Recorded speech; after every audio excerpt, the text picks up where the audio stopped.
yamenyekanye nka Lil Wayne, umuhanzi w'umunyamerika bamwe banemera ko ari umwe mu baraperi beza isi yigeze igira. Abamuzi bavuga ko ari umwe mu bahanzi bari humble cyane, bamwita umwana mwiza mu bahanzi isi yigeze igira. Amazina ye nyakuri ni Dwayne Michael Carter Jr. Yavutse mu 1982 itariki 27 z'ukwezi kwa cyenda muri Leta Zunze Ubumwe za Amerika. Yavukiye muri leta ya New Orleans.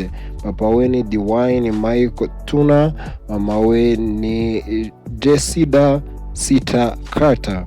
Wamubyaye ku myaka 19 gusa ndetse akanamurera wenyine nk'umusingo mamu, ubwo Lil Wayne ise yari yaramwihakanye yaramwanze. Byanamuviriyemo gukura yanga se cyane, byanamuviriyemo guhindura amazina ye, akaba yavuga ko yakuyeho D kugira areke kwitwa Dwayne, kugira areke kwitiranwa na se, bikarangira yiswe Wayne, bikaguma gutyo gusa kugira ngo abantu bajye kumwita izina rya se, kuko ntago yamukundaga habe na gato, kuko ntigeze aba mu buzima bwe. Ku myaka 9 gusa niho Lil Wayne yabonye contract ya mbere asinyira Cash Money Records ya Baby D n'umuvandimwe we Slim Williams. Atangira umuziki azwi nka Baby D, wari usanzwe uzi ku ma freestyle ateye ubwoba. Ku myaka 12 mu 1995 niho Lil Wayne yasohoye album ye ya mbere, ndetse nayo indirimbo ya mbere yasohoye nk'umuprofessionnel mu muziki. 1997 Lil Wayne akoranye n'abari bazwi nka Hot Boys. Bakoze album ye ya mbere yari irimo indirimbo zidasanzwe, ari nayo yamugize umustar. Iyo ndirimbo yari The Block Banners. Iyo ndirimbo ikamugira umusitari, niyo yamubereye nka breakthrough ye. Yaje kurikirwa n'izindi ndirimbo zirimo nka The Block is Hot yo mu 1999, ari nayo yamuhinduriye kariyeri ye, amateka yarahinduka, ava kuba yarazwi nk'umu freestyle rapper aba umuhanzi uzwi, akaba munini cyane. Aza gusohora ndetse na album ye yise Right Out mu 2000, asohora n'indi yiswe 500 Degrees mu 2001, ari nayo yabaye successful kurusha izindi zose yari yarasohoye mbere yaho. Mu 2004 asohora indi album yise The Carter, yagiye ikurikirwa n'izindi ndirimbo nyinshi z'amasingo, harimo nka Go DJ yatumye aba umusitari, icurangwa ahantu henshi cyane kurusha izindi zose z'amasingo yari yarasohoye. Mu 2008 yasohoye album ye y'amateka yiswe Card Album, cyangwa se akayita Kata gatatu. Iba album idasanzwe muri Amerika, icagahigo kuba iyo album ya mbere yari igurishijwe kopi zirenga miliyoni mu cyumweru kimwe. Iyi album ntiyari isanzwe, yari iriho indirimbo z'amahiti nyinshi cyane, irimo nka Ripopo, Amiel, Garamani n'izindi. Iyi album yari album nziza cyane, kuko nayo ya mbere yamuhesheje Grammy Award ya Best Rap Album y'umwaka mu 2008. Mu 2010 Lil Wayne yafungiwe muri leta ya New York, afungwa amezi arenga 8. Ni naho yakoreye amateka ubwo yari muri iyo gereza. Yasohoreyemo album ebyiri, yari izwi nka I Rock Album ndetse na I Am Not a Human Being, yabaye iya mbere y'amateka kuri we, uko iyi ngiyi yabaye iya mbere kuri Billboard. Biba ari we muntu wa mbere ubikoze mu myaka 15 yari ishize, kuba ari we wa mbere ufite album ikaba iya mbere kuri Billboard, kandi we afunze adahari ngo ayikorere support ndetse n'ibindi bikorwa byo kuyamamaza. Iyi gereza nubwo yari afunze yayikoreyemo amateka, ndetse nk'uko muri iyo gereza Lil Wayne yagiye akoramo utuntu k'udutendo, nk'uko kugira ngo recording akore collabo n'abandi bahanzi barimo Drake n'abandi, yafataga telefone, zino telefone zo muri gereza bahamagariraho, akazijyaho akarapa, indirimbo ikarangira, aho hanze bakarecordinga. Iyo album ikagera ikarangira igasohoka, bagakora n'izindi singo nyinshi.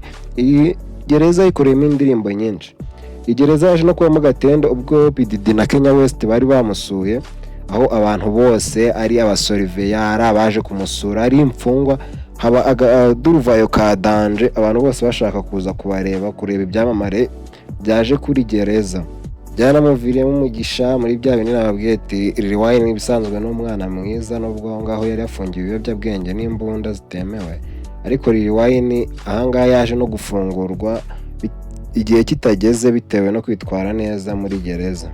Mu 2011 yongeye gusubiramo amateka, asohora indi alubumu yiswe Kata Kane, agurisha nabwo kopi zirenga miliyoni mu cyumweru kimwe. Lil Wayne ntago asanzwe muri rap y'isi, arazwi. Mu 2005 Lil Wayne niwe yaje gufonda label ye izwi nka Young Money. Iyi label yaje kuzamukiramo ibyamamare bitangaje binamwemera byatari. Iyo yaje kuba yita Young Money Entertainment, izamukiramo barimo Drake, Nicki Minaj umukunda cyane byatanje, unamwemera nk'ariyo muhanzi wa mbere ku isi w'ibihe byose. Yaje kuzamukiramo ndetse na Tiger n'abandi bahanzi benshi cyane. Lil Wayne ntasanzwe, iyo kiba umuziki ari igisirikare yari kuba ari generale.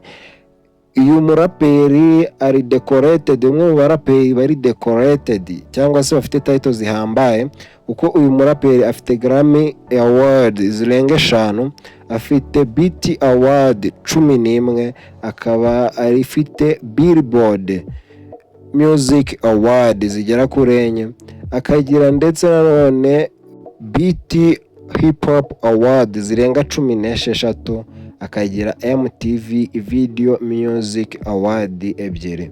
Lil Wayne yabaye Best Rapper Alive kuva mu 2005 kugera mu 2009, ndetse bamwe bamwemera nk'umuraperi mwiza w'ibihe byose, The GOAT. Abo ngabo nta bandi harimo Drake, Kendrick Lamar, Young Thug ndetse na Nicki Minaj. Drake na Kendrick Lamar n'ubundi busanzwe ntibumvikana, ariko iyo bageze kuri Lil Wayne aravuga ati uriya ni papa. Bamwemera nka GOAT, the greatest of all time in hip hop music. Ndetse abo si bo bonyine, kuko nka Billboard sanzwe izwiho kuba itondeka imiziki ndetse n'abahanzi, imushyira ku mwanya wa 7 mu barappers beza b'ibihe byose. Ikintu gitangaje kuri Lil Wayne buriya, ku myaka ye 12 Lil Wayne yigeze kwirasa, abapolisi baza gutabara bareba ari iki kibaye, ariko abandi bapolisi bakagenda bamusimbuka aryamye hasi ntibamwiteho, bavuga ati twahamagara ambulance iraza kumutora.